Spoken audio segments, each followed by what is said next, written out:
Bonjour à tous, aujourd'hui je vous propose une vidéo pour vous donner tous mes remèdes que j'utilise en cas d'état grippal.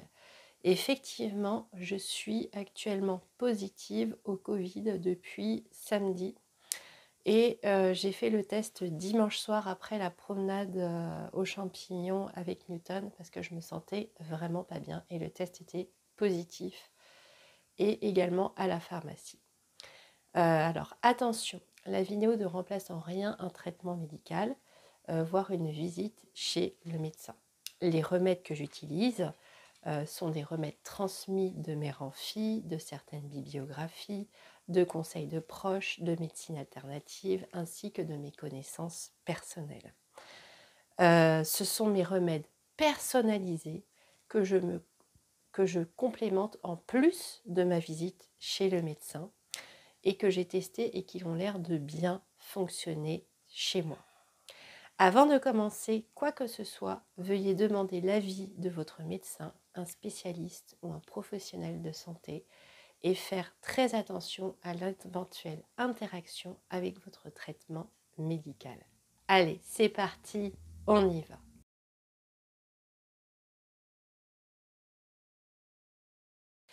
Alors quand j'étais chercher les champignons, je ne pouvais même plus me baisser, prendre des photos des champignons. Donc les photos doivent être pas terribles parce que j'avais les sinus bien atteints.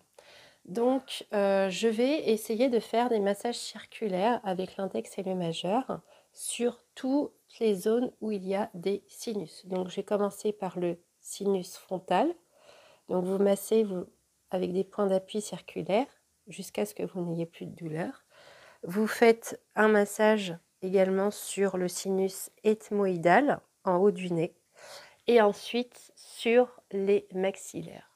Et ça, vous pouvez le faire pendant plusieurs minutes par jour. Et c'est vrai que là encore, je suis encore prise et c'est assez douloureux. Je pourrais également faire des inhalations, mais j'ai prêté mon appareil à inhalation à quelqu'un, mais c'est pas grave, on peut le faire avec un bol d'eau chaude avec une serviette par-dessus. Attention à ce que la vapeur d'eau ne vous brûle pas. Vous pouvez mettre des huiles essentielles ou vous pouvez aller à la pharmacie acheter de quoi faire des inhalations.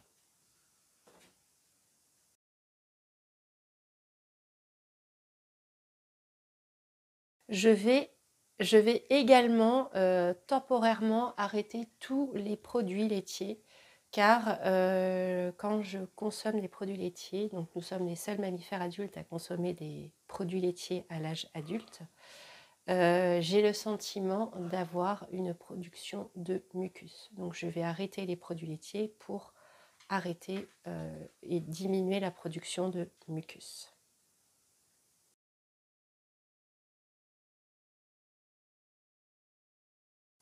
Alors, au niveau des pommades et des sirops, il y a des sirops antitussifs.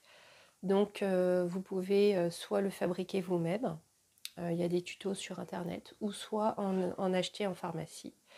Alors, moi, ce que je prends, c'est donc pour la toux grasse, puisque j'ai une toux grasse.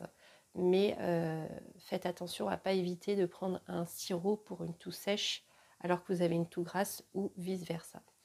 Je vais également appliquer sur le torse une pommade à base de camphre pour faciliter les voies respiratoires.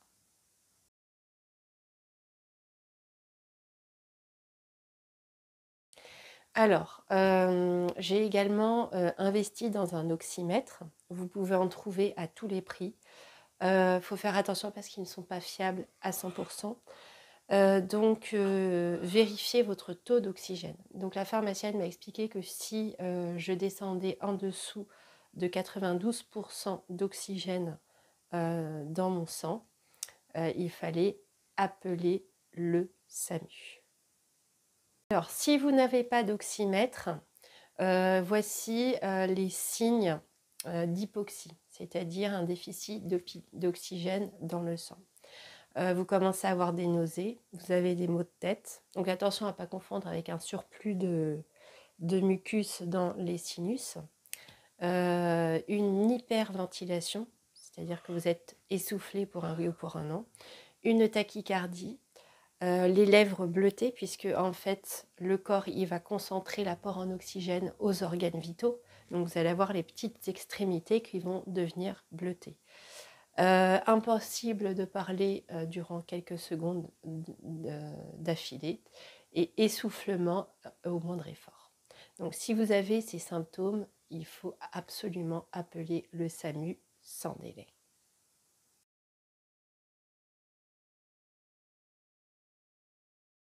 Alors, au niveau des huiles essentielles, je me mets des petites gouttes d'huile essentielle de Ravinsara sur les poignets. Je frotte, donc plusieurs fois par jour, hein, je mets des petites gouttes. Et je vais donc inhaler les huiles essentielles de Ravinsara. Je vais également mettre, donc là j'ai pris de l'huile essentielle d'aiguille de pin sylvestre que je mets dans mon diffuseur d'huile essentielle. Voilà. Et donc je vais le diffuser dans toute la maison. Alors il y en a qui mettent d'autres choses. Chacun fait ce qu'il ressent qui est le mieux pour lui.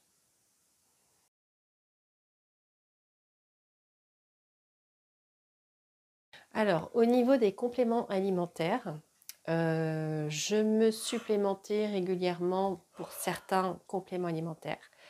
Là, j'ai décidé d'en privilégier quelques-uns pour mon état grippal. Donc, je me supplémente en sélénium, qui a un rôle important pour la protection des défenses naturelles de l'organisme. Je consomme des aliments riches en vitamine C, donc comme le kiwi ou comme la figue de Barbarie. Ensuite, donc le kiwi, il contient environ 80 mg de vitamine C pour 100 g de fruits. Les recommandations générales sont de 110 mg par jour. Donc, pour être sûr d'avoir mes 110 mg, je vais consommer l'équivalent de 2 kiwis par jour. Donc, j'ai conscience que ça coûte vraiment très cher et que c'est un budget. Mais c'est vrai qu'on synthétise mieux les propriétés nutritionnelles d'un aliment dans la matrice de l'aliment que dans certains compléments alimentaires, mais je suis obligée de prendre des compléments alimentaires parce que notre alimentation est parfois dépourvue de vitamines et je vous expliquerai pourquoi dans une prochaine vidéo. Donc, si vous avez un surplus de vitamine C, rassurez-vous, ce sera donc éliminé par les urines. Je me complémente également en N-acétylcystéine afin justement de fluidifier le mucus. Attention, n'en prenez pas au-delà de 18 heures car le mucus pourrait vous gêner en position allongée. J'ajoute également de la vitamine D. Alors, je vais me complémenter en vitamine D, mais ce n'est pas tout. Pour vraiment la synthétiser, je vais m'exposer au soleil. Je tiens à préciser qu'il est préférable de se complémenter en vitamine A en même temps que la vitamine D. Donc la vitamine A qui est très très bonne pour vos yeux parce que les deux vitamines sont mieux assimilables ensemble.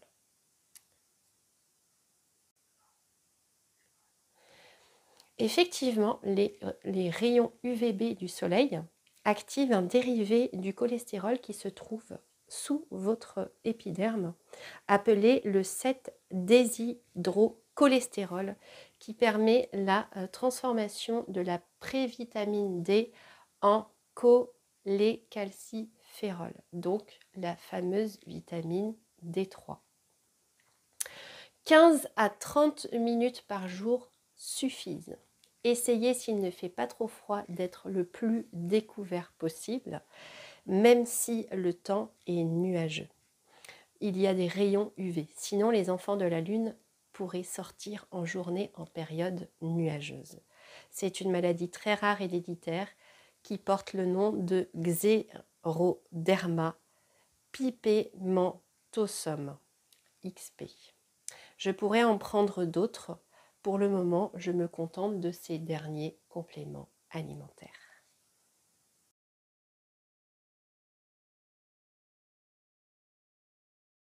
Alors, au niveau des tisanes, infusions et boissons que je peux consommer quand je suis en état grippal, je vais donc boire beaucoup plus de kéfir de fruits que de la normale. Je vais en boire l'équivalent d'1,5 litre par jour pour renforcer mon système immunitaire. C'est vrai qu'à un moment, j'avais fait un petit stop de kéfir et malheureusement, j'ai attrapé le Covid.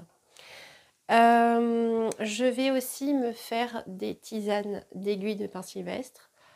Pour vous dire la vérité, ces 3 derniers jours, je n'avais aucunement le courage de les faire. Donc je vous mettrai le lien de la tisane d'aiguille de pin sylvestre dans le descriptif de la vidéo et également comment faire le kéfir de fruits dans le descriptif.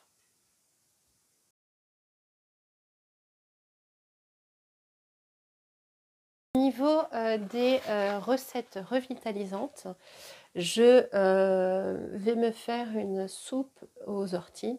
Je vous mettrai également le lien dans le descriptif de la vidéo. Je recommande de privilégier les légumes et les fruits très frais et crus, comme dans la salade santé de mon père. Donc je mettrai également le lien dans la vidéo. Et effectivement, à partir de entre 40 et 41 degrés Celsius, quand on cuit des légumes, il y a une altération des vitamines. Et en fait, les vitamines permettent de valider le bon système fonctionnel de notre corps. Or, quand il est souffrant, c'est d'autant plus important.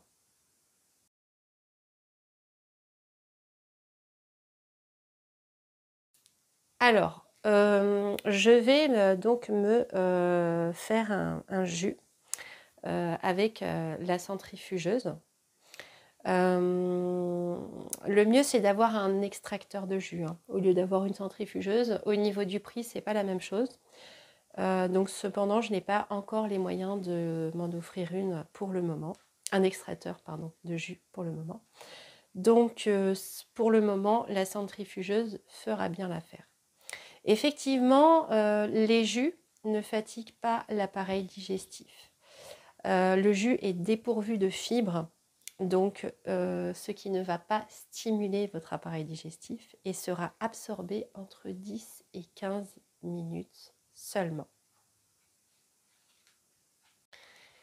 Imaginez, vous êtes fatigué, vous avez l'appel du lit, etc., etc.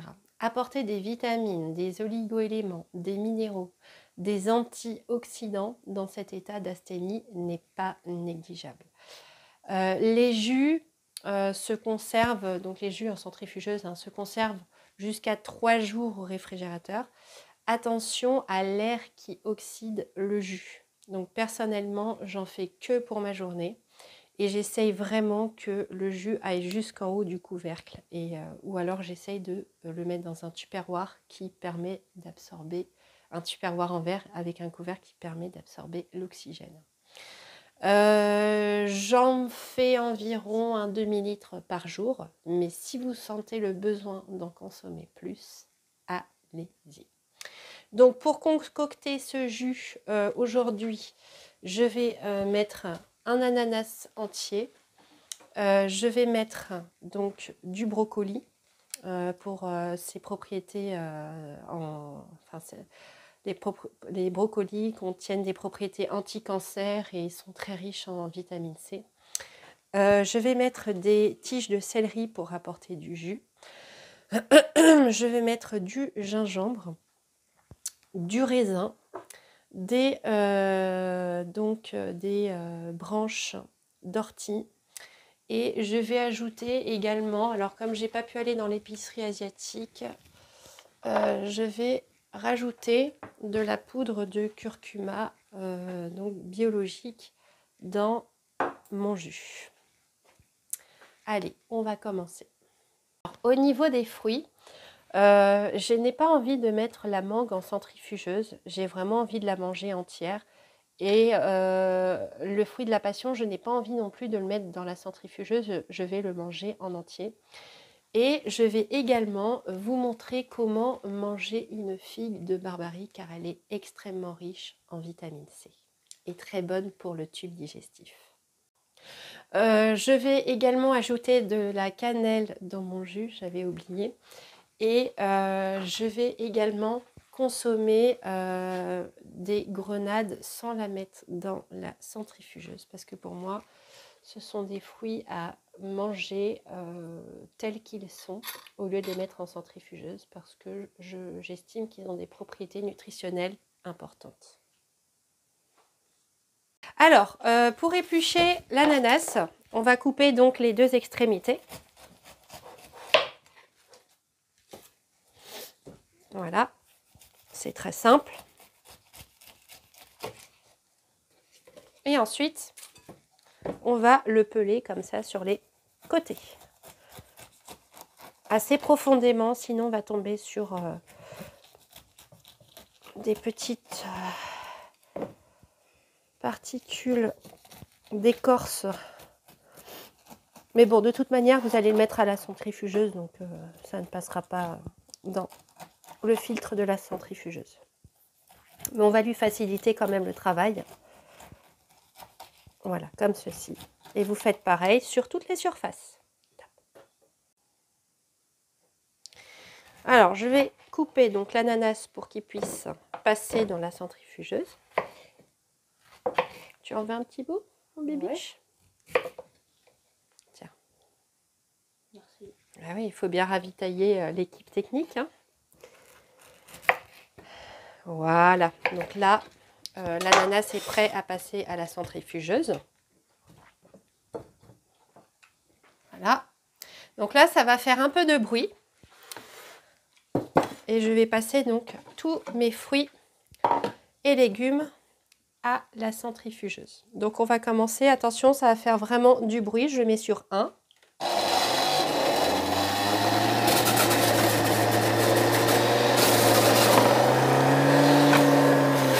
Alors je mets vraiment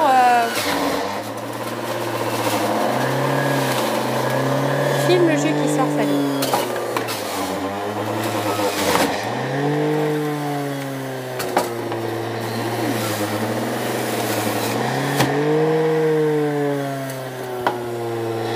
Non, c'est pas grave.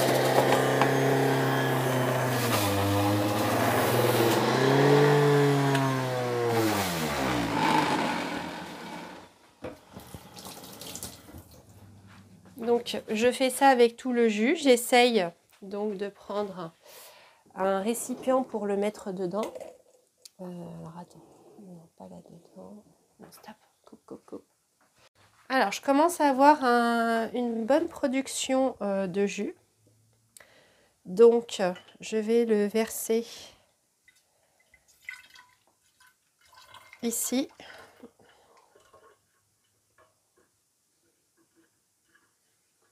Stop. À chaque fois que je vais mettre, par exemple, des branches d'ortie, je vais essayer de mettre un aliment qui va juter pour pouvoir rincer le filtre. D'accord? Donc, je refais mon boucan. J'ai vidé donc mon récepteur de jus et je vais continuer mon jus.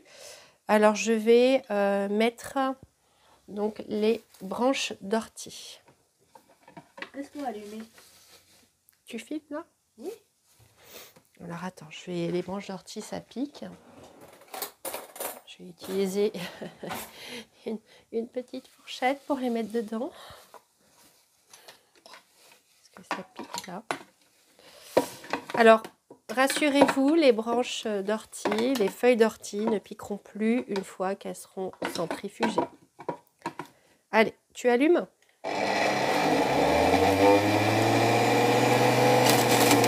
Alors, là, on va avoir un petit peu de jus d'ortie. Ça sent très fortement l'ortie. Voilà. Et ensuite, Ouais, tu peux manger un petit peu. Je vais mettre donc les raisins. D'accord. Je vais mettre le brocoli.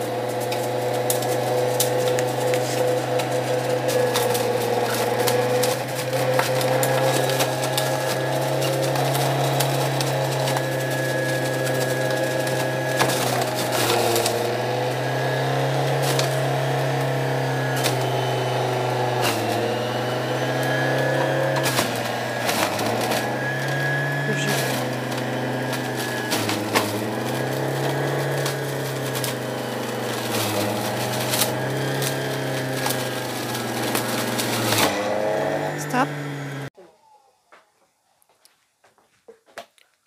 Je vais verser à nouveau le surplus de jus dans ma bouteille. Donc là, qui me fait l'équivalent de 75 centilitres environ. Et je continue avec tout le reste, donc des légumes. Et vous voyez que ça me fait déjà quasiment 1 litre de jus. Je peux faire avec ça? Vas-y.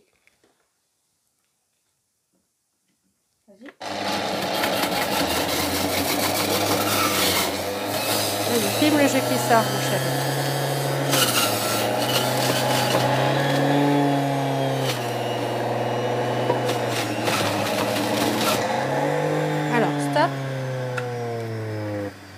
Alors, à présent, je vais rajouter l'équivalent d'un petit peu de cannelle.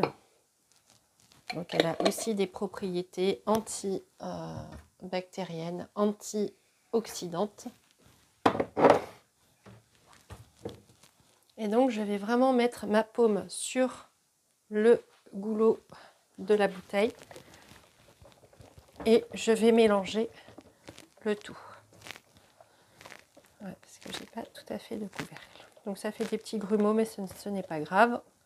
Hop, voilà.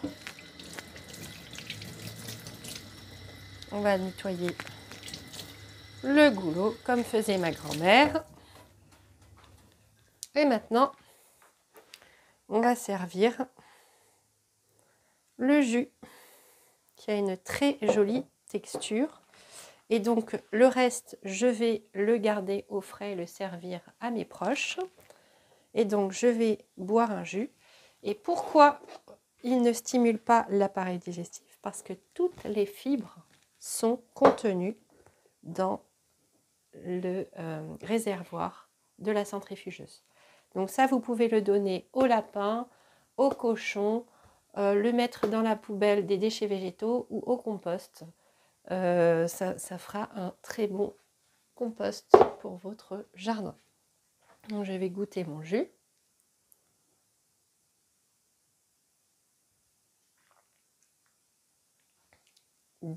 Délicieux. À présent, je vais vous montrer comment manger une figue de Barbarie sans vous piquer les doigts. Alors, je prends toujours la figue de Barbarie sans la toucher avec mes mains.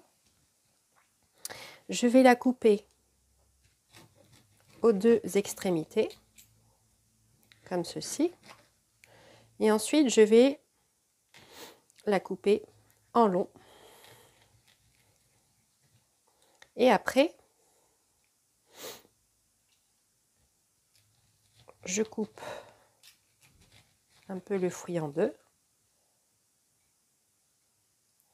Et là, je vais pouvoir le manger soit à l'aide d'une cuillère ou soit à l'aide de la fourchette et du couteau.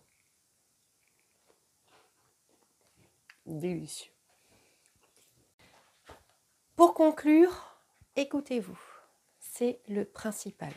Ne vous forcez pas à manger si vous n'avez pas faim. Si vous avez besoin de vous reposer, reposez-vous à souhait. Si votre corps vous force à vous allonger, c'est qu'il y a une raison. Faites comprendre à votre entourage que pour quelques jours, il ne faudra rien vous demander. Ce n'est pas pour abandonner, c'est pour mieux revenir.